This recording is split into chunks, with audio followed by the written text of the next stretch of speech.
தமிழர்களின் number one choice Tamil matrimony. பெரிய மனிதர்களுக்கு அழகு கொடுத்த வாக்குறுதியை காப்பாத்துறது தான். வாக்குறுதி இதுதான் இங்க ப்ராமிஸ் அப்படின்னு சொல்றாங்க. மக்களும் படிச்சு பார்த்துட்டு ஓகே நமக்கு இவங்க வந்தாங்கன்னா இதை நிறைவேற்றி கொடுப்பாங்கிற அடிப்படையில் ஒரு நம்பிக்கை அடிப்படையில தான் வாக்கு போடுறாங்க. ஆனா 4.5 வருஷமா அதா பண்றேன் இதா பண்றேன் காசு இல்லை அது இல்லை இது இல்லை இது இல்லைன்ட்டு கடைசியில தேர்தல் நெருங்குற வேலையில இப்ப நெருக்கடியை சந்திச்சுட்டு இருக்கு திமுக அரசு. குறிப்பா எந்தெந்த துறையெல்லாம் சேவை துறையா இருக்கோ எல்லா ஊழியர்களும் தினந்தோறும் தமிழ்நாடு முழுக்க போராட்டம் பண்ணிட்டு இருக்காங்க. ஏற்கனவே நம்ம செவிலியர்கள் போராட்டம் பார்த்தோம், தூய்மை பணியாளர்கள் போராட்டத்தை பார்த்துக்கிட்டு இருக்கோம், இடைநிலை ஆசிரியர்கள் போராட்டத்தை பார்த்துக்கிட்டு இருக்கோம், சுகாதார பணியாளர்கள் போராட்டத்தை பார்த்துக்கிட்டு இருக்கோம், அரசாங்க ஊழியர்கள் இப்போ போராட்டம் பண்ண போறாங்க ஜனவரி 6ல இருந்து. ஜாக்டோ ஜியோ வேற அறிவிச்சிருக்கிறாங்க. ஸோ இப்படி எல்லா துறையிலையும் போராட்டங்கள் நடந்துக்கிட்டு தான் இருக்குது. இடைநிலை ஆசிரியர்கள் 5வது நாளாக போராடிட்டு இருக்கிறாங்க. இன்றைக்கி அந்த சென்னை எழும்பூரில் போராட்டம் தொடர்ந்துட்டு தான் இருக்குது. அவங்க கேட்குறது என்னென்னா வாக்குறுதி நம்பர் 311 சம வேலைக்கு சம ஊதியம். இது நீங்கள் சொல்கிற வாக்குறுதி தான், அதுவும் நீண்ட காலமாக போராடிக்கிட்டு இருக்கிறோம் அப்படிங்கிறது அவங்களோட குரலாக இருக்குது. பட் அதை கண்டுக்கல அரசு. ஆமாம், எதிர்கட்சியாக இருந்தப்ப ஸ்டாலினே சொல்லியிருக்காரு, அது எப்படிங்க ஒரே வேலை தான் பார்க்குறாங்க, ஒரு நாள் டிஃப்ரென்ஸ் ஆயிடுச்சுன்னா எப்படி ஊதியம் வேறுபாடு இருக்க முடியும், அதை திமுக ஆட்சிக்கு நாங்கள் கலைஞ்சிரும் அப்படின்னாரு. கடந்த 4.25 வருஷமா அதை கலையாம அப்படியே தான் இருக்கு. அதை போராட்டம் பண்ணா கூட அடைக்கி ஒடுக்க தான் பார்க்குது இந்த அரசு. இன்னொரு பக்கம் தூய்மை பணியாளர்கள் ஏற்கனவே ரிப்பன் பில்டிங் முன்னாடி உட்காந்து ஒரு பெரிய போராட்டம் பண்ணாங்க. அதை அடக்கி ஒடுக்குச்சு திமுக அரசு. அப்புறம் குரலகத்திலிருந்து தலைமைச் செயலம் நோக்கி அவங்க பேரணியாக வந்தாங்க. பஸ்ஸில் கூட்டிட்டு போய் இறக்கியே விடல. இப்போ அரெஸ்ட் பண்ணாங்கன்னா தனியார் மண்டபத்தில் அடைப்பாங்க. ஆனா 3.5 மணி நேரமா 4 மணி நேரமா சென்னையை சுத்தி ஆட்டிடுவாங்க அவங்க தூய்மை பணியாளர்களுக்கு. தண்ணி கூட கொடுக்காம, உணவு கூட இல்லை அப்படிங்கறதா அவங்களோட வேதனையா இருந்தது. இன்னைக்கு என்னன்னா அண்ணா அறிவாலயம் திமுகவுடைய தலைமை அலுவலகம் அங்க முற்றுகை போராட்டத்தை நடத்த போனாங்க. அதுக்கு முன்னாடியே மெட்ரோல கைது பண்ணிருக்காங்க, பஸ்ல வரவங்க கைது பண்ணிருக்காங்க. எங்க இருந்து வருவாங்கன்னு தெரிஞ்சுக்கிட்டு எல்லா பக்கமும் கைது நடவடிக்கை நடந்தது. அதையும் தாண்டி சில பேர் தூய்மை பணியாளர்கள் அவங்க முன்னாடி போய் போராட்டம் பண்ணாங்க. அவங்களும் கைது பண்ணி தூக்கிட்டு போயிட்டாங்க. அவங்க என்ன சொல்றாங்கன்னா, நீங்க கார்பரேட் கொடுக்காதீங்க, கார்பரேட் கொடுக்கறதுனால எங்களுடைய வாழ்வாதாரம்லாம் போயிடும், அவங்க நினைச்சா வச்சுப்போங்க இல்லாட்டி தூக்கிடுவாங்க அப்படின்னு அவங்க தொடர்ந்து கோரிக்கை வைக்கிறாங்க. பட் திமுக அரசு அதுக்கு செவி கொடுக்குற மாதிரியே தெரியல. ஆமா, இது மட்டும் இல்லாம பகுதி நேர ஆசிரியர்கள் அவங்க ஒரு பக்கம் போராடிட்டு இருக்கிறாங்க. என்னென்ன வாக்குறுதிகள் திமுக 2021 கொடுத்துருக்காங்க அப்படின்னா 181 அதுல பகுதி நேர ஆசிரியர்களை பணி நிரந்தரம் செய்வோம் அப்படிங்கிற ஒரு வாக்குறுதி அதுல இருக்கு.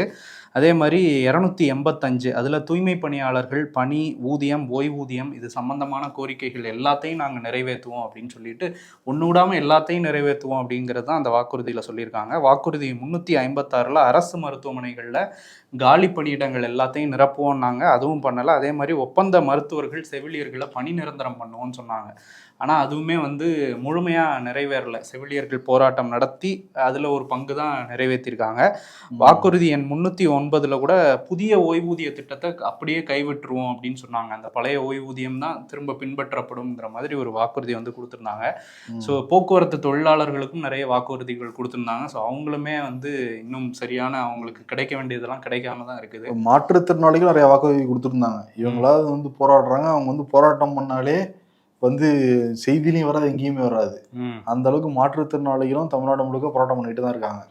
இப்ப பாத்தீங்கன்னா இந்த பகுதி நேர ஆசிரியர்கள், இடைநிலை ஆசிரியர்கள் இதெல்லாம் பார்த்த பள்ளி கல்வித்துறை அமைச்சர் அன்பில் மகேஷ் பொய்யாமொழி முதல்வர் கூட நாங்க பேசுவோம், பேசி சுமூகமா நாங்க தீர்வு காணுவோம் அப்படின்லாம் சொல்லியிருக்காரு. இன்னொரு பக்கம் கம்யூனிஸ்ட் இந்த போராட்டம்னாலே அவங்க தான் முன்னாடி நிற்பாங்க. இப்போ கம்யூனிஸ்ட் எங்கேன்னு தேட வேண்டியதா இருக்கு. அதுக்கு சிபிஎம் மாநில தலைவர் சண்முகம் என்ன சொல்றாரு அப்படின்னா, இது பேசிதான் தீர்க்கணும், அதே சமயத்தில் ஆசிரியர்களை கைதும் பண்ணக்கூடாதுன்னு ஒரு ரெக்வஸ்ட் வச்சிருக்காரு திமுக அரசுக்கு. இந்திய கம்யூனிஸ்ட்ல இருந்தும் அப்படி ரெக்வஸ்டோட ஒரு அறிக்கை வந்திருக்கு, ஆசிரியர்கள் கோரிக்கையை நிறைவேற்றுங்க அப்படின்னு சொல்லிட்டு. மார்க்சிஸ்ட் கம்யூனிஸ்ட்ல இருந்தும் சண்முகம் சொல்லியிருக்காரு. ஆனா இது என்ன பிரச்சனை அப்படின்னா, அவங்கெல்லாம் பேசுறது அரசு ஊழியர்கள் எல்லாருமே சொல்ற ஒரு விஷயம்னா, அதிமுக கூட கடந்த காலங்கள்ல எங்களோட ஒரு நல்ல உறவுல இருந்தது கிடையாது. ஆனா திமுக எப்பவுமே இருந்ததுனால அவங்க சொன்ன வாக்குறுதிகளா நாங்க நம்பினோம், நம்பி வாக்களிச்சா ஏமாத்தின மாதிரி இருக்கு, எங்களை நாங்க நம்பி ஏமாந்துட்டோம் அப்படிங்கறத அவங்களோட வேதனையா இருக்கு. திமுக வாக்குக்காக எங்களை பயன்படுத்திக்கிட்டாங்க, இப்ப முதலே குத்துறாங்க, பேச்சுவார்த்தையோட யாரும் வரமாட்டேங்கிறாங்க, ரொம்ப கேவலமாக நடத்துறாங்கன்னு தான் சொல்றாங்க. இன்னொரு பக்கம் என்னன்னா, நேற்று திருப்பூர் பல்லடத்துக்கு போய் முதலமைச்சர் இது பெண்களுக்கான அரசு அப்படின்லாம் வந்து பேசியிருக்காரு. அதுல ஆரம்பத்திலேயே சொல்றாரு அவரு, இப்ப திமுகவுடைய தேர்தல் அறிக்கை தயாராகிக்கிட்டு இருக்கு, தேர்தல் அறிக்கை தான் நாயகன், அந்த நாயகனை உருவாக்கிட்டு இருக்கிற பொறுப்பு கனிமொழிக்கிட்டு இருக்கு அப்படின்லாம் சொல்றாங்க. இப்ப 2021 இதுதான் நாயகனா நீங்க உருவாக்கி இருப்பீங்க, அப்ப அந்த நாயகனை வந்து நீங்களே வந்து முடிச்சு விட்டீங்களான்னு தானே வருது. வில்லனா மாறிடுச்சு போல. இப்ப அது அவங்களுக்கே வந்து எதிராக மாறிக்கிட்டு இருக்குது. இன்னும் சொல்ல போனா எல்லா போராட்டத்திலையும் கலந்துக்கிறது பெரும்பாலானோர் பெண்கள் தான். தூய்மை பணியாளர்கள் நம்ம பெண்களை பார்க்குறோம், இடைநிலை ஆசிரியர்கள் நம்ம வந்து பெண்களை வந்து பார்க்குறோம், செவிலியர்கள் போராட்டம் வந்து பெண்களை வந்து பார்த்துக்கிட்டு இருக்கோம். இந்த ஜாக்டோ ஜியோட நிறைய பெண்கள் வந்து கலந்துக்கிறத நம்மளால பார்க்க முடியுது. இப்போ பெண்களுக்கான அரசு அப்படின்னா பெண்கள் அன்னார்வட்டத்துக்கு மட்டும் தான் இன்னைக்கு போராட்டம் பண்ணாங்க, நீங்க என்ன பண்ணீங்க, அரெஸ்ட் பண்ணி தான் பஸ்ல கூட்டிட்டு போறீங்க. டிஃபன் பில்டிங் முன்னாடியே பெண்கள் தான் போராட்டம் பண்ணாங்க, என்ன பண்ணீங்க நீங்க? அதே மாதிரி இந்த திருப்பூர்ல வந்து பேசுறப்ப திமுக பெண்களுக்கு நிறைய பண்ணியிருக்கோம் நாங்க, 1,30,00,000 பெண்களுக்கு மாசம் அந்த மகளிர் உரிமை தொகை 1000 ரூபாய் நாங்கள் கொடுத்துக்கிட்டு இருக்கோம், இது வரைக்கும் 28,000 ரூபாய் வந்து கொடுத்துருக்கோம். அதே மாதிரி 900 கோடி முறை கட்டணம் இல்லாம நீங்க வந்து பேருந்துகள்ல பயணம் பண்ண வச்ச அரசு தான் திராவிட மாடல் அரசு. அதே மாதிரி 19 லட்சம் குழந்தைகள் காலையில காலை உணவு திட்டம் மூலமா சாப்பிட்றாங்க, பயன்படுறாங்க, அதுவே பெண்களுக்கு ரொம்ப பயனுள்ளதா இருக்கு, இது வந்து பெண்களுக்கான ஒரு அரசு அப்படின்லாம் சொல்றாரு அவரு. இன்னொரு பக்கம் பாத்தீங்கன்னா பாஜக பெண்கள் ஆட்சி அதிகாரத்துக்கு வரக்கூடாதுன்னு வந்து நினைக்கிறாங்க, உள்ளாட்சியில அதிகாரம் பெற்ற மாதிரி அடுத்து சட்டமன்றத்திலையும் பெண்கள் வந்து அதிகாரத்துக்கு வரணும், இப்போ 33% இடஒதுக்கீடுலாம் பண்ணாங்கன்னா நிறைய நிபந்தனைகள் வந்து போட்டிருக்காங்க, அது எப்போ வரும் இல்ல நிறைவேறாம கூட வந்து போகும், பாஜகவுக்கு பெண்கள் அதிகாரத்துல வர்றது பிடிக்காது அப்படின்லாம் அவர் பேசுறாரு. பெண்கள் அரசுலாம் பக்கமா வந்து படிக்கிறாரு. நேற்று லட்சக்கணக்கான பெண்கள் இந்த மாதிரி எந்த கட்சினாலும் திரட்டவே முடியாது, பெண்களெல்லாம் திமுக ஆட்சிக்கு வர போதெல்லாம் சொல்றாரு.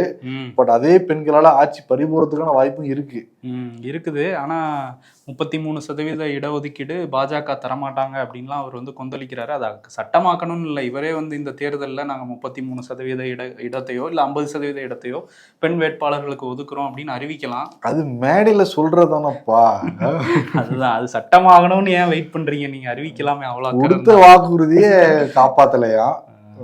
தமிழ்நாட்டையே உழுக்கிற வகையில் ஒரு வீடியோ வந்து வைரல் ஆகிட்டு இருக்கு, அது எல்லாரும் பார்த்துருப்போம், நம்மளும் நேற்று பேசியிருந்தோம். என்னென்னா சுராஜ் அப்படிங்கிற அந்த வடமாநில இளைஞர், அவரை வந்து திருத்தணி ரயில் நிலையத்தில் வச்சு அவரை இறக்கிட்டு போய் தனியாக கடத்திட்டு போய் தாக்கியிருக்காங்க. 4 சிறுவர்கள் தான், ஏன்னா 17 வயசு தான் ஆகுது, நந்தகோபால், விக்கி, அப்புறம் 2 பேருக்கு சந்தோஷ் அப்படிங்கிறது பேர். இந்த 4 பேரும் கூட்டிகிட்டு போய் அவங்க அருவாளால் சரமாரியாக தாக்குறாங்க, ரீல்ஸ் எடுத்திருக்காங்க, கஞ்சா போதையில் இருந்திருக்காங்க அப்படிங்கிறது தான் இப்போ சொல்கிறாங்க எல்லாரும். இதை தான் எடப்பாடி பழனிசாமி என்ன கேட்குறாருன்னா, அவங்க கையில் அருவாள் கஞ்சா கிடைக்கிறதுக்கான பொறுப்பை யார் ஏற்றுக்க போகிறா, இந்த திராவிட மாடல் அரசு தான் காரணம் அப்படின்னு சொல்லிட்டு ஸ்டாலினுக்கு எதிராக கொந்தளிச்சிருக்காரு.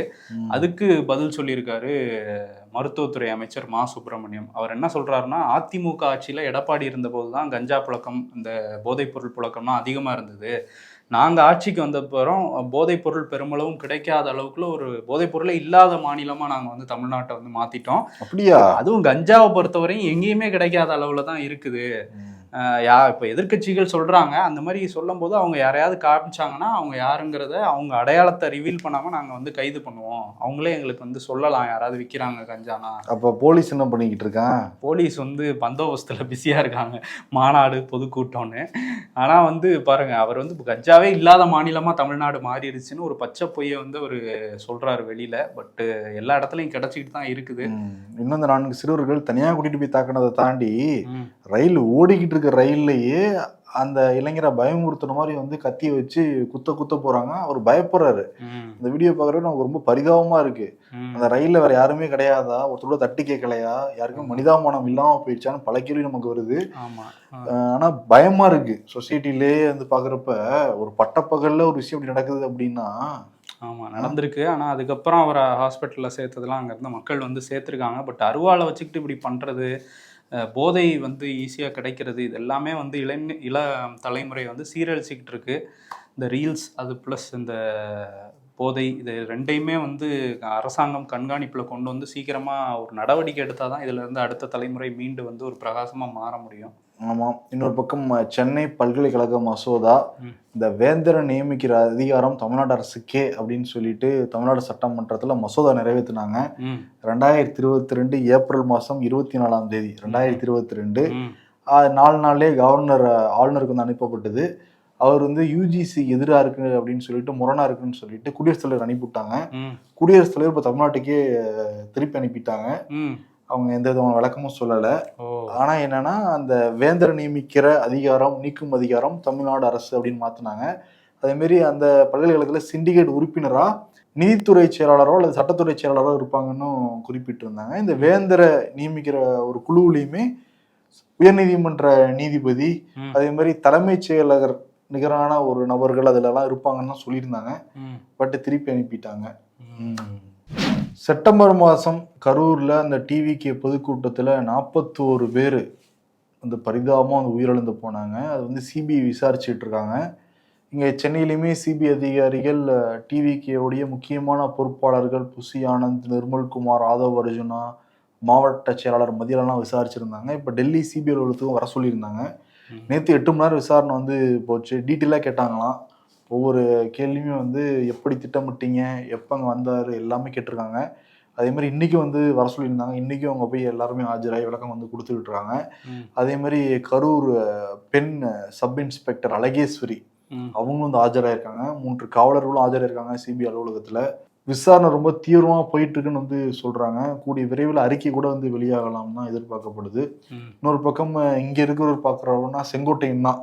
எல்லா நிர்வாகிகளும் டெல்லி போனதுனால அந்த பொறுப்பை நான் ஏத்துக்கிறேன்னு சொல்லிட்டு வெற்றி நிச்சயம் வெற்றி தலைவர்கள்லாம் பேசிட்டு இருந்தாரு. ஆமா, எங்க பார்த்தாலும் பிரஸ் மீட் கொடுத்துட்டு இருக்காரு. டெய்லியும் பத்திரிகைகள் வந்துடுறாரு. ஏடிஎம்கில இருந்த கூட இவ்வளவு ஆக்டிவா இல்ல மனுஷன். டிவிக்கு வந்தாலே பம்பரமா சுத்திக்கிட்டு இருக்காரு. மலேசியால பாத்தீங்கன்னா கூட்டத்தை உலகமே அதிர்ந்தது.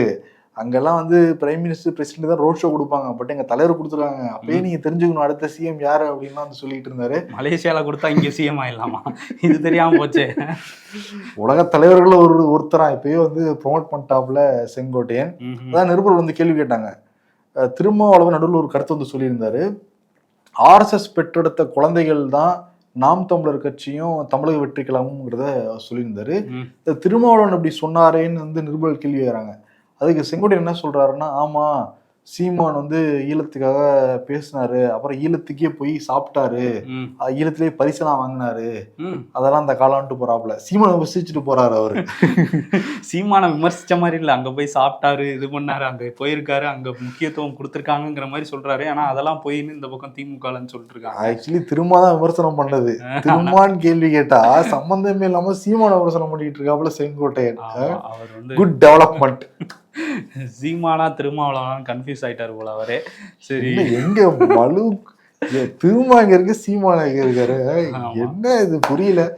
அவர்தான் சீமானதுக்கு கேட்டிருந்தாரு. ஆமாம், பிரசவம் பார்க்குறப்ப திரும்ப தாங்க இருந்தாருன்னா கிண்டல் பண்ணியிருந்தாரு. ஆமாம், சீமான் வந்து பேசியிருந்தாரு. ஓகே, இன்னொரு பக்கம் வந்து துரை வைகோ, அவர் மதிமுக எம்பி, அவர் என்ன சொல்லியிருக்காருன்னா, விஜய் வந்து ஒரு உச்ச நட்சத்திரம் தான், அவருக்கு நிறைய ரசிகர்கள் இருக்காங்க, அவருக்கு செல்வாக்கு இருக்குது, அதெல்லாம் உண்மைதான். ஆனால் அவரால் எங்கள் கூட்டணிக்கு எந்த பாதிப்பும் கிடையாது, எதிர்கூட்டணிக்கும் மற்ற கட்சிகளுக்கும் தான் பாதிப்பு, அவங்க வாக்குகள் தான் பெரியுங்கிற மாதிரி அவர் கணிச்சிருக்காரு. அப்புறம் ஒரு டான்ஸ் ஆடுங்க. 3 வாக் டான்ஸ் ஆட்டுமா? அதுதான் வராது இல்ல, வர்றது ஏதாவது ஆடுங்க. நமக்கு தெரிஞ்சது செந்தில் தான். ஆமா, அந்த மாதிரிதான் 2 பேர் ஆடிட்டு இருந்தாங்க. அது இது பாக்கியராஜ் ஸ்டெப். இந்த அளவு கஷ்டமான ஸ்டெப் அவங்க ஆடல, ஜஸ்ட் கை தட்டிட்டு ஏதோ பண்ணிட்டு இருந்தாங்க. என்னன்னா வள்ளி கும்மி ஆடுறோம்னு சொல்லிட்டு நிறைய பேர் ஆடினாங்க. இவங்க 2 பேர் மட்டும் தனியா தெரிஞ்சாங்க. பாஜகவோட மாநில முன்னாள் தலைவரும் இன்னாள் தலைவரும் தான் ஆடிட்டு இருந்தாங்க. நயினார் நாகேந்திரனும் அண்ணாமலையும். மேலிட பொறுப்பாளர் அரவிந்த் மேனன் நீங்க ஒரு செப்பு போடுங்கன்னு அவரை வேற உள்ள இழுத்து விட்டுருக்காங்க. ஸோ இவங்கெல்லாம் அந்த மேடையில் ஆட, அதுக்கப்புறம் வந்து பேசினாரு நயினார் நாகேந்திரன். இப்போ நாங்கள் 2 பேரும் ஆடினோம் பார்த்தீங்கல்ல, எப்படி இருந்துச்சு, இதை விட பயங்கரமா ஒரு ஆட்டம் ஆட போறோம் தமிழ்நாட்டு அரசியல்ல அப்படின்ட்டு இருக்காரு நயினாரு. இது எதுல சொல்லியிருக்காருன்னா, அந்த தமிழகம் தலைநிமிர தமிழரின் பயணம் அப்படின்னு ஒன்று போயிட்டு இருக்காரு, ரொம்ப காலமா போயிட்டு இருக்காரு. இப்போ இந்த டான்ஸ் மூலமா தான் ட்ரெண்டுக்கே வந்திருக்காரு. ஆமா, ஆக்சுவலி வள்ளி கும்மி ஆட தெரிஞ்சு நிறைய பெண்கள் ஆடிக்கிட்டு இருந்தாங்க, அவங்கள மறைச்சி வந்து ஆடிக்கிட்டு இருந்தாங்க. ஆமா, 2 பேர் ஸ்டெப்பும் பார்த்தே இல்லையா, கை தட்டி மஜா பண்ணிட்டு இருந்தாங்க. ஆமா, சரி, ஓகே. அதுல அண்ணாமலை வந்து பேசுறப்ப பாருங்க 10 ரூபாய் அமைச்சரு பாட்டிலுக்கு 10 ரூபா வாங்கிட்டு இருக்கவரு கோவையில் இருக்கிற 10 தொகுதியிலையும் வந்து பிடிக்க போறாராம். அவர் தான் இப்ப அமைச்சரா இல்லையே. அவர் சொல்றாரு பாருங்க, இப்பவே ஆனா கோவை மக்களோட மனசை என்டிஏ அலையன்ஸ் வந்து வென்றுச்சு. அதே மாதிரி அதிமுக பாஜகவோட அடிமைன்னு விமர்சனம் பண்றாங்க. ஆமா, அதிமுக அடிமை கட்சி தான் அப்படின்னு ஃபுல் ஸ்டாப் வச்சு அவர் என்ன சொல்ல போறாருன்னு பாக்குறப்ப, மக்களுக்கு அவங்க அடிமை தான், என்டிஏக்கு எஜமானர்கள் மக்கள் தான், என்டிஏ அலையன்ஸே வந்து மக்களோட அடிமை தான், நாங்க வந்து ஆட்சிக்கு வரப்போறது உறுதி, இங்க வந்து ஒன்னும் டிஎம்கேனால வரவே முடியாது, 10 தொகுதியும் கோவை எங்களுக்கு அப்படின்ட்டு இருக்காரு. இப்பயே நாங்க வெற்றி பெற்றோம் அப்படின்லாம் சொல்றாரு. இப்ப 2021 தோத்து போனது அண்ணாமலை, பட் இந்த முறையும் நிக்க போறேன்னு சொல்றாங்க. பட் இந்த டான்ஸ் எல்லாம் போட்டதுனால அண்ணாமலைக்கு குறையுதா? இந்த டான்ஸ் அணி தலைவராக அவரை பொறுப்பு வந்து கொடுக்கலாம். அது ஒரு அணி இருக்கா பாஜக? அவங்க தான் விதமா கலை கலாச்சார அணியா, அறிவுசார் அணி நிறைய வச்சிருக்காங்க. வித்தியாசமா இருக்குல்ல. அறிவுசார் அணி பாஜக இருக்கு. ஆமா இருக்குல்ல, இருக்கு. சரி, ஓகே. அங்க ஆடி இருக்காங்க டான்ஸ். ஆட போறோம் 2026லயும் ஒரு ஆட்டம்னு இருக்காங்க. என்ன ஆடுறாங்க, யார் ஆட போறான்னு பாப்போம். மலேசியால ஒருத்தர் ஆடினாரு, இங்க ஆடிக்கிட்டு இருக்காங்க. அடுத்து யார் உங்களில் பிரபுதேவா? ராமதாஸ் அரசியல் கட்சி ஆரம்பிக்கிறப்ப சொல்லியிருந்தாரு, என்ன தாண்டி என் குடும்பத்துல இருக்கிற யாருமே வரமாட்டாங்க பாமகக்குள்ள அப்படின்னு. இப்ப வந்து அவங்க குடும்பம் தான் ஃபுல்லா பாமகவா இருக்கு. அது 2 கோஷ்டியா வந்து பிரிஞ்சிருக்கு. இப்ப நேத்து பாக்குறப்ப மகளுடைய மகன், இன்னொரு மகன் அப்படின்னு சொல்லிட்டு ஃபுல் ஃபேமிலி வந்து அங்க ஆஜர்படுத்தி மகனுக்கு எதிராக பேச வச்சுக்கிட்டு இருந்தாரு. அதான் நம்ம நேர் ஒருத்தர் கமெண்ட் போட்டிருந்தாரு, என்னை சவுக்கால் அடிங்கெல்லாம் போட்டிருந்தா சொன்னாப்புல, இப்ப என்ன பண்றதெல்லாம் கேட்டிருந்தாங்க. சரி, ஓகே. ராமதாஸுக்கு ஞாபக சக்தி அதிகம், புள்ளி உரத்தோட அறிக்கை கொடுக்குறவரு, இதெல்லாம் ஞாபகம் இல்லாமையா இருக்கும் அவருக்கு? அதெல்லாம் மறந்துட்டாரு அவரு. இப்ப மகனுக்கு எதிராக யுத்தம் வந்து பண்ணிக்கிட்டு இருக்காரு. அன்புமணி தரப்பு வந்து ரொம்ப சைலண்ட் மூட தான் இருந்தாங்க. இப்ப வழக்கறிஞர் பாலு மட்டும் வந்து சொல்லியிருக்காரு. என்ன சொல்லியிருக்காருன்னா, அது முதல்ல பொதுக்குழுவே கிடையாதுங்க, பொதுக்குழுவோட அடிப்படை என்னன்னு தெரியாம கூட வந்து ஒரு பொதுக்குழு நடத்திட்டேன்னு வந்து பேசிக்கிட்டு இருக்காங்க. முதல்ல செயற்குழு வந்து கூட்டணும், செயற்குழுவில் பல முடிவுகள் எடுக்கப்படணும், அந்த முடிவுகள் அடிப்படையில பொதுக்குழுவில் வந்து ஒப்புதல் வந்து வாங்கணும். முதல்ல அங்க செயற்குழுவே நடக்கவே கிடையாது, அப்புறம் எப்படி பொதுக்குழு வந்து செல்லுபடியாகும்? அரசியல் கட்சியை நடத்த தெரியல அவங்களுக்கு அப்படின்லாம் வந்து கிண்டல் பண்ணி பேசியிருந்தாரு. அதே மாதிரி பசுமை தாயகத்துல இருந்து சௌமியா அன்புமணி தூக்கிட்டாங்கல்ல, ஒரு அமைப்பை ஒரு பொறுப்பு வந்து ஒரு தூக்கணும் அப்படின்னா அந்த அமைப்பு தான் முடிவு பண்ண முடியும். இவங்க ஒரு பொதுக்குழுவை கூட்டிட்டு வேற ஒரு அமைப்புல இருக்கிற ஒருத்தவங்க எப்படி நீக்க முடியும்? நீக்கிறதே செல்லாதுங்க அப்படிங்கிறாரு அவரு. அரசியல் படிங்க போங்கிறாரு பாலு ராமதாஸை பார்த்து. ஆனா ராமதாஸ் நேற்று ரொம்ப எமோஷனல் ஆகி சென்னையில ஒரு அப்பாவுக்கும் மகனுக்கும் சொத்து தகராறுல வெட்டி வீசிட்டான்னு செய்தி பார்த்தேன். அதை விட அன்புமணி மோசமா பண்ணிட்டாரு, இதுக்கு வெட்டியே வீசி இருக்கலாம்லாம் பேசியிருந்தாரு. சொத்து தகராறு சொல்லிட்டாரு. ஓ, இதுவும் அதுதான் அந்த குறியீடா தெரியல. ஆனா அந்த அளவுக்கு பேசினாரு. இங்க வந்து ஸ்ரீகாந்திக்கு மிரட்டல்லாம் விடுத்திருக்காங்க, எங்க தலைவர் அன்புமணியை பத்தி பேச தகுதி இல்லை அப்படின்லாம் பாலு வந்து சொல்லியிருக்காரு. ஸோ இதோட இது முடியாது, இன்னும் எவ்வளவு காலம் போகும்னு தெரியல. ஆமா, இன்னும் அன்புமணி அன்புமணி அவங்களாம் ரொம்ப சைலண்ட் மோட்ல தான் இருக்காங்க. அன்புமணி வெளியில வந்து பேசுவார் எங்கேயாவது. சரி, இன்னொரு பக்கம் தமிழ்நாடு எலெக்ஷன் வந்துருச்சுல, அப்புறம் என்ன தமிழ்நாடு பக்கம் ஃபோக்கஸ் ஆரம்பிச்சிட வேண்டியதானே? அதான் மன் கி பாத்லயே பிரதமர் மோடி ஆரம்பிச்சாப்ல. ஆமா, தமிழ் மொழி தான் பழமையான மொழி அப்படின்னா. இப்ப என்னன்னா, அடுத்து வந்து என்ன ஈவெண்ட் வருதுன்னு பாக்குறப்ப குடியரசு தினம் வருது. அந்த அலங்கார அணிவகுப்புகள் வந்து நடக்கும்ல, அதுல தமிழ்நாட்டோட அலங்கார அணிவகுப்பு செலக்ட் ஆயிருக்கு. இந்த பசுமை மின்சக்திங்கிற தீம்ல வந்து தமிழ்நாடு அரசு அந்த கொடுத்த ப்ரப்போசலை ஏத்துக்குச்சான் மத்திய உள்துறை அமைச்சகம். இப்ப ஜனவரி 26 வந்து பார்க்கலாம். எலெக்ஷன் முடிஞ்சு போச்சுன்னா ரிஜெக்ட் பண்ணிடுவாங்க. அடுத்த வருஷம் இருக்காது, இந்த வருஷம் பார்த்துக்கலாம். டெல்லியை தாண்டி மற்ற எல்லா இடங்கள்லயும் வானிலை மாறிக்கிட்டு இருக்கு. பட் டெல்லியில வானிலை மாறவே இல்லைங்கிறது போலதான் தெரியுது. ஏன்னா தொடர்ந்து பனிமூட்டம், காற்று மாசு, மோசமான வானிலை எல்லாமே இந்த மக்கள் வந்து ரொம்ப கஷ்டப்படுத்துது. நம்ம நேயர்கள் கூட டெல்லியில இருந்து ரொம்ப வருத்தப்பட்டு மெசேஜ் அனுப்பிச்சிருந்தாங்க. டெய்லி நாங்கெல்லாம் மாஸ்க் 2 மாஸ்க்லாம் போட்டு தான் வெளியே போக முடியுது, அப்படி போனால் கூட சுவாச பிரச்சனைலாம் ஏற்படுது, குழந்தைங்களுக்கு பெரியவர்கள் எல்லாருமே ரொம்ப பாதிப்பில் உள்ளாயிருக்கோம், பட் எங்களுடைய வாழ்வாதாரம் இங்கே தான் இருக்குங்கிறப்ப நாங்கள் எதுவும் பண்ண முடியாத சூழல் இருக்கோம் அப்படின்ட்டு இருக்காங்க. ரொம்ப கஷ்டம் தான். அரசாங்கம் தான் நடவடிக்கை இருக்க மாதிரியே தெரியவே இல்லை. அவங்க வேற ஏதாவது விஷயம் தான் கவனம் வந்து செலுத்திக்கிட்டு இருக்காங்க. அந்த மலையவே கை வைக்க போறேன்னு தான் வந்து இப்போ பிடிவாதம் பிடிச்சிக்கிட்டு இருக்கு மத்திய அரசு. டபுள் கேம் வந்து ஆடுறாங்க. இப்போ என்ன நேற்று மட்டுமே டெல்லியில் 118 இண்டிகோ ஃப்ளைட் வந்து கேன்சல் செய்யப்பட்டிருக்கு. இதன் காரணமா சும்மாவே இண்டிகோ கேன்சல் பண்ணுவாங்க. இப்போ பொல்யூஷன் இந்த பிரச்சனைனால வேற இவ்வளோ ஃப்ளைட்ஸ் வந்து அங்கே டெல்லியில் கேன்சல் ஆகிருக்கு. நீங்கள் சொன்ன மாதிரி இந்த ஆரவல்லி மலைத்தொடர் அந்த பிரச்சனை அது வந்து ராஜஸ்தான், குஜராத், டெல்லி வரையும் இருக்குல்ல. அதில் வந்து மத்திய அரசு ஒரு அறிக்கை சமர்ப்பிச்சிருந்தாங்க. என்னென்னா 100 மீட்டருக்கு குறைவாக இருக்கிறதுலாம் ஆரவல்லி மலைத்தொடர் இல்லை, அதில் மைனிங் பண்ணலாம் அப்படின்லாம் சொல்லியிருந்தாங்க. அதே மாதிரி ஒரு குன்று ஆரவல்லி மலைத்தொடராக அக்செப்ட் பண்ணியிருந்தாங்கன்னா அதுலேருந்து அடுத்த குன்று வந்து 500 மீட்டருக்குள்ளே இருந்தால் தான் அது ஆரவல்லி மலைத்தொடர், இல்லைனா அதுவும் வந்து ஆரவல்லி கிடையாதுன்னெலாம் சொல்லி ஒரு சர்ச்சையான ஒரு அறிக்கையை தாக்கல் பண்ண அதை உச்சநீதிமன்றம் ஏற்றுக்கிட்டு இருந்தாங்க. இப்போ அதுக்கு எதிராக உச்சநீதிமன்றத்திலே வழக்கு போடப்பட்டிருந்தது. இப்போ அந்த முந்தைய உத்தரவை வந்து நிறுத்தி வைக்கிறோன்னு உச்சநீதிமன்றம் வந்து சொல்லியிருக்காங்க. ஸோ இந்த 100 மீட்டர் இதெல்லாம் இனிமேல் செல்லாதுங்கிறத உச்சநீதிமன்றம் சொல்லியிருக்காங்க. ஒரு முளைக்கும் இன்னொரு முளைக்கும் குறைஞ்சது 1 கிலோமீட்டர் இருந்தால் கூட புரிஞ்சுக்க முடியுது. 500 மீட்டர் தான் அப்படின்னா. ஆமாம், அதனால வந்து அவங்க என்னென்னமோ ஒரு கணக்கு பண்ணி இந்த மாதிரிலாம் பண்ணியிருந்தாங்க. அது வந்து இப்போ நிறுத்தி வைக்கப்பட்டிருக்கு. அரசியலில் நிரந்தர நண்பரும் கிடையாது, எதிரிகளும் கிடையாதுன்னு காலகாலமாக சொல்லிக்கிட்டு இருப்பாங்க. இப்போல்லாம் முன்னாடி அரசியல்வாதிகள் எதிரியாக இருந்தாங்கன்னா நண்பனாக மாறுறதுக்கு ஒரு 5 ஆண்டு அல்லது 10 ஆண்டு ஆகும். இப்போல்லாம் வந்து வருஷத்துக்கு வருஷம் வந்து நண்பராக மாற்றிக்கிறாங்க, வருஷத்துக்கு வருஷம் எதிரியாகவும் மாற்றிக்கிறாங்க. அண்மை உதாரணம் வந்து மகாராஷ்டிரா தான். மகாராஷ்டிராவில் இந்த பூனே மாநகராட்சி தேர்தல் வந்து நடைபெற போகுது. ஏற்கனவே இந்த தாக்கரே ஃபேமிலி எல்லாரும் ஒன்னாயிட்டாங்க. இப்போ ஆமாம், நாங்கள்லாம் ஒன்றா இருக்கோம். இல்லை, அவங்க ஒன்றானதுலையாவது ஒரு இது இருக்குது. 2 பேரும் வந்து அவர் என்டிஏ கூட்டணியிலேருந்து ராஜ் தாக்கரே வந்து உத்தவ் தாக்கரேயோட சேரல. ஆனால் அந்த பவார் ஃபேமிலி வித்தியாசமாக பண்ணுறாங்க. பவார் ஃபேமிலி அஜித் பவார், சரத் பவார் இப்போ ஒன்றா சேர்ந்து இந்த எலெக்ஷனில் போட்டியிட போகிறாங்கன்னா, சரத் பவார் என்ன சொல்லிட்டாரு அப்படின்னா, மாநகராட்சி தேர்தலை பொறுத்த வரைக்கும் அந்த மாநகராட்சியில் இருக்கிற நிர்வாகிகள் தொண்டரோட கருத்தை நம்ம கேட்கணும், அதன் அடிப்படையில் நம்ம செயல்படணும் அப்படின்னு சொல்லியிருக்காரு. அப்ப அவர் இந்தியா கூட்டணி தானே தேசிய இந்தியா கூட்டணி, பட் மாநகராட்சிக்கு மட்டும் என்டிஏ அலையன்ஸ்ல இருக்கிற அஜித் பவார் மட்டும் சேர்த்துக்கிட்டாரு அவரு. ஆமா, அஜித் பவார் நான் தேசிய அளவுல என்டிஏங்க, இங்க வரும்போது மாநகராட்சி, மாநிலத்துல கூட என்டிஏ, மாநகராட்சிக்கு மட்டும் எங்க சித்தப்பாவா, அவர்கிட்ட போயிருவேன். பெரியப்பாவோ சித்தப்பாவோ அவர்கிட்ட போயிருவேன். இதனால இந்த கூட்டணி ஃபார்ம் ஆன உடனே சுப்ரியா சூலேயும் அஜித் பவாரும் வந்து அப்படியே கட்டி பிடிச்சி போஸ்டர்லாம் வந்து கொடுத்துக்கிட்டு இருந்தாங்க. குடும்பம் ஒண்ணுக்குள்ள ஒண்ணுதாங்கிறது தெரியுது, ஆனா வெளியில அடிச்சுக்கிட்டு இருந்தாங்க. இப்ப இந்த போட்டோ எல்லாம் வெளியே வந்து வைரல் ஆகிக்கிட்டு இருக்கு.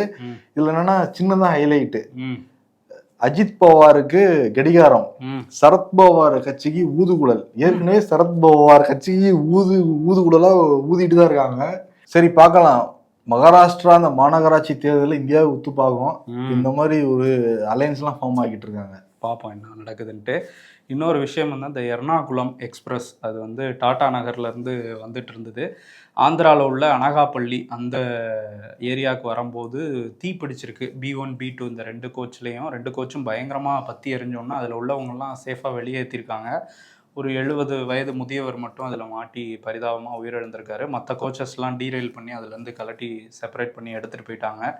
ஸோ ஒருத்தர் உயிரிழந்திருக்காரு, மற்றவங்கலாம் காப்பாற்றிட்டோம் அப்படிங்கிறது சொல்கிறாங்க. நீங்கள் கட்டணத்தை தான் உயர்த்துறீங்க, ரொம்ப செக் பண்ணிக்கணும்ல, எதனால் வந்துச்சு அப்படிங்கிறத விசாரிப்போம் அப்படின்னு சொல்கிறாங்க. பார்ப்போம் என்ன சொல்கிறாங்கன்னு. அப்படியே வந்து ரஷ்யா பக்கம் போனோன்னா அங்கே புத்தின் வீட்டை தாக்கிட்டாங்க அப்படிங்கிற ஒரு செய்தி. அதை வந்து அந்த நாட்டோட பாதுகாப்புத்துறை அமைச்சகமே வந்து சொல்லியிருந்தாங்க. நிறைய ட்ரோன்ஸை வச்சு அட்டாக் பண்ணிட்டாங்க புத்தினோட அந்த அஃபிஷியல் ரெசிடென்ஸை அப்படின்னு வந்து சொல்லியிருந்தாங்க. இதை வந்து ஜெலன்ஸ்கி வந்து மறுத்திருக்காரு. இது பொய்க்கதை, எப்பவும் போல் ஒரு பொய்யான கதையை சொல்லிக்கிட்டு இருக்கு ரஷ்யா, ஒரு அனுதாபம் தேட ஏமாத்துறாங்க அப்படிங்கிற மாதிரி ஜெலன்ஸ்கி வந்து அதை மறுத்திருக்காரு. நாங்கள் தாக்கலை அவர் வீட்டை அப்படின்னு. ஆனால் பிரதமர் மோடி வந்து இந்த மாதிரியான செய்திகள் வர்றது எனக்கு ரொம்ப வருத்தமாக இருக்குது, இதில் என்னங்கிறத பார்க்கணும், ராஜாங்க ரீதியாக பேசி ஒரு முடிவுக்கு வரணுமே தவிர இந்த மாதிரி விஷயங்களில் போகக்கூடாதுங்கிற மாதிரி ஒரு அட்வைஸ்லாம் சொல்லியிருக்காரு. அவர் உக்ரைன்னு குறிப்பிடல, இருந்தாலும் தாக்குதல் நடந்தது அவருக்கு வந்து வருத்தம் அளிக்குதுன்னு சொல்லியிருக்காரு. அதே மாதிரி ட்ரம்ப்புமே புத்தின்கிட்ட பேசினதாகவும் சொல்கிறாங்க. ஆமாம், நான் பார்த்துக்கிறேன், ஜெலன்ஸ்கிட்ட பேசுகிறேன் அப்படிங்கிற மாதிரியும் சொன்னதாகவும் தகவல் வெளியாக இருக்குது. ஏன்னா கிட்டத்தட்ட ஜெலன்ஸ்கி ஒத்துக்கிட்டாரு இந்த ஒப்பந்தத்துக்கெலாம், இன்னும் கொஞ்சம் நாளில் சரியாயிடுங்கிற மாதிரி ட்ரம்ப் சொல்கிறாரு. அந்த நேரத்தில் எங்களை தாக்கிட்டாங்க அப்படின்னு ரஷ்யா வந்து உக்ரைன் மேலே குற்றச்சாட்டு வைக்கிறாங்கன்னா அந்த போர் நீளணும்னு அவங்க நினைக்கிறாங்களோ என்னமோ தெரியல. சரி, இன்னொரு பக்கம் வங்கதேசத்தில் முதல் பெண் பிரதமராக தேர்வானாங்க பேகம் கலிதா ஜியா. அவங்க வந்து இன்னைக்கு 80 வயசில் உடல்நலக்குறைவு காரணமாக காலமாயிருக்காங்க. ஒரு போராட்ட குணத்தால் மக்கள் மத்தியில் ஒரு செல்வாக்கு வந்து அவங்களுக்கு கிடச்சிது. இராணுவ ஆட்சி இருந்த டைமில் அவங்கள எதிர்த்து போராடி பல கட்சிகளையும் ஒன்றிணைச்சு பிரதமராக வந்தாங்க. ஸோ அவங்க இன்றைக்கி மறைஞ்சதுனால அவங்களோட கட்சியான அந்த பங்களாதேஷ் நேஷனலிஸ்ட் பார்ட்டி அவங்க வந்து அறிவிச்சிருக்காங்க. அவரோட மகன் வந்து தாரிக் ரஹ்மான் இப்போ தான் வந்திருக்காரு பங்களாதேஷுக்கு நம்ம சொல்லியிருந்தோம். தேர்தல் வேற வரப்போகுது. இந்த நேரத்தில் இப்படி ஒரு சம்பவம் நடந்திருக்கு. பலரும் வந்து இங்கே இரங்கலை பதிவு பண்ணியிருக்காங்க. பிரதமர் மோடி, அதே மாதிரி இங்கே இருக்கிற ஷேக் ஹசீனா, முன்னாள் வங்கதேச பிரதமர், எல்லாரும் வந்து இரங்கலை பதிவு பண்ணியிருக்காங்க.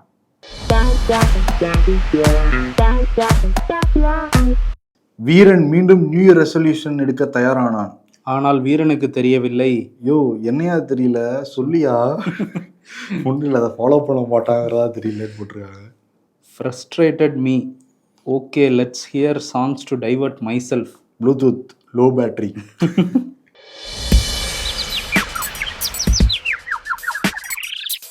எப்பவும் ஆன்லைன்ல தான் ஆர்டர் பண்ணுவேன். இன்னைக்கு கடைக்கு நேரில் போய் வாங்கணுங்கிற. ஓசி கேலண்டருக்காக தானே. எது? ஆமாம், அதுக்கு என்ன?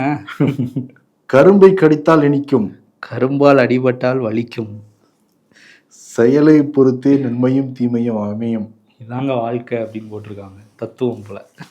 அரசியல்ல இதெல்லாம் சாதாரணமாப்பா. இன்னைக்கு விருது முதலமைச்சர் மு.க. ஸ்டாலினுக்கு வந்து கொடுத்துடலாம்.